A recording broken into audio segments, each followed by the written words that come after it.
দেশের প্রধান পুঁজিবাজার ঢাকা স্টক এক্সচেঞ্জের সপ্তাহের শেষ কার্যদিবসে মূল্যসূচকের মিশ্র প্রতিক্রিয়ার মধ্য দিয়ে চলছে লেনদেন।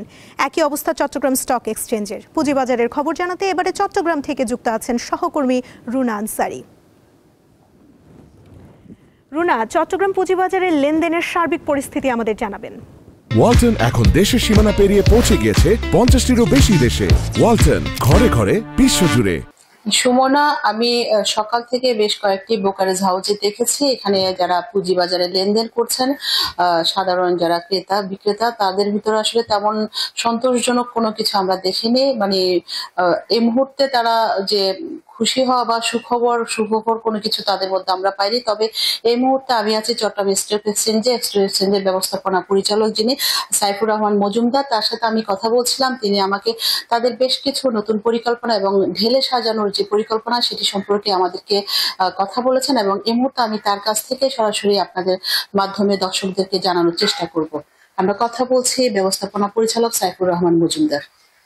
একটু বলবেন আপনাদের নতুন পরিকল্পনাগুলো কি এবং কোন কোন সুখবর আসলে আমরা পুঁজিবাজারে যারা ক্রেতা বিক্রেতা তাদেরকে দিতে পারছি? বাজার কাঠামোর স্বচ্ছতা এবং দক্ষতা বৃদ্ধির জন্য আপনারা জানেন সরকার এবং কমিশনের উদ্যোগে কিছু কার্যক্রম চলছে। বিশেষ করে রেগুলেটরি কাঠামোর মধ্যে কিছু পরিবর্তন আসছে। বেশ কয়েকটি ইম্পর্টেন্ট রুল, বিশেষ করে public issue rule, margin rule, এগুলোতে পরিবর্তন আসছে। এগুলোতে চিটাগং স্টক এক্সচেঞ্জ থেকে আমরা ইনপুট দিয়েছি। পাশাপাশি চিটাগং স্টক এক্সচেঞ্জ থেকে আমরা মনে করি যে বাজারে সকল ধরনের বিনিয়োগকারীর পার্টিসিপেশন নিশ্চিত করার জন্য বাজারে ডাইভার্সিফিকেশন দরকার, নতুন নতুন প্রোডাক্ট আনা দরকার। সেই লক্ষ্যে চিটাগং স্টক এক্সচেঞ্জ থেকে আমরা কাজ করে যাচ্ছি।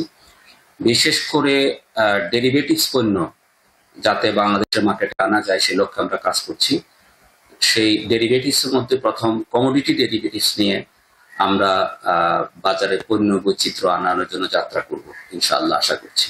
এবং আগামী বছরের মধ্যেই চিটাগং স্টক এক্সচেঞ্জ একটি মাল্টি অ্যাসেট এক্সচেঞ্জ হিসেবে পরিণত হবে, এবং আমরা যদি সেটা প্রপারলি বাস্তবায়ন করতে পারি তাহলে বাজারে দীর্ঘদিন ধরে বিনিয়োগকারীদের যে চাহিদা, প্রপার ডাইভার্সিফিকেশন এবং রেগুলেটরি কাঠামোর স্বচ্ছতা জবাবদিহিতা নিশ্চিত করা, সে লক্ষ্য অর্জিত হবে।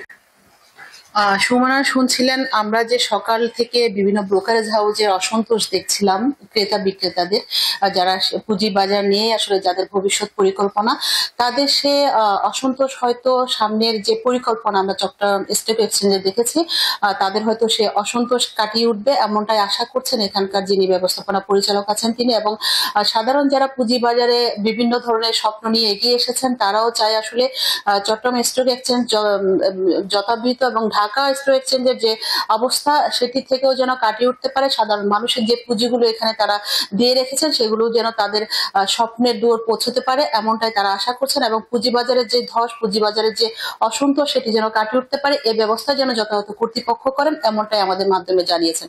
সুমনা, আজকে চট্টগ্রাম স্টক এক্সচেঞ্জে আসলে প্রত্যেকটা ব্রোকারেজ হাউসে দেখেছি যারা ক্রেতা বিক্রেতারা রয়েছেন তারা সেই আশা নিয়ে আসলে কাজ করে যাচ্ছেন, এবং সেই আশা নিয়ে তারা অপেক্ষা করছেন তাদের যে পুঁজি সেই পুঁজিগুলো উঠিয়ে আনার জন্য। আজকে এই ছিল আমার কাছে চট্টগ্রাম স্টক এক্সচেঞ্জের যে তথ্য, সার্বিক তথ্য, সবকিছু আপনার মাধ্যমে আমি জানিয়ে দিলাম দর্শকদেরকে। সুমনা। রুনা, আপনাকে ধন্যবাদ।